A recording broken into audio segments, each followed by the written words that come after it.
Инспектори од детска заштита од Министерството за труд и социјална политика и денеска биле во градинката Калинка во аеродром, каде што разговарале со директорот, но и со родителите кои пријавија дека воспитувачка неколку пати го удрила нивното дете, удари од кои 6-годишникот се здобил со црвенило и оток на лицето.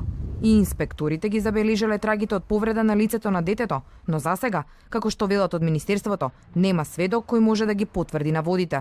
При надзорот направен е увид во детската градинка во насока на констатирање на фактичката состојба, увид во воспитната група во која престојува детето и разговор со директорот, секретарот, посочената воспитувачка и вработените кои биле поврзани со работни активности со детето. Утврдено е дека на десната страна на лицето на детето има траги од повреда. Воспитувачката негира дека го удрила или му нанела каква било повреда. Втората воспитувачка и негователка од оваа воспитна група се изјасниле дека не биле сведоци на таков настан. Се наведува во одговорот од Министерството.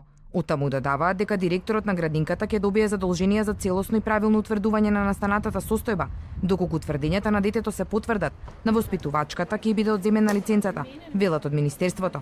Како што веќе информиравме, според неофицијални информации на телевизија 24, денеска во полициска станица биле повикани да дадат исказ и директорот на градинката и воспитувачката.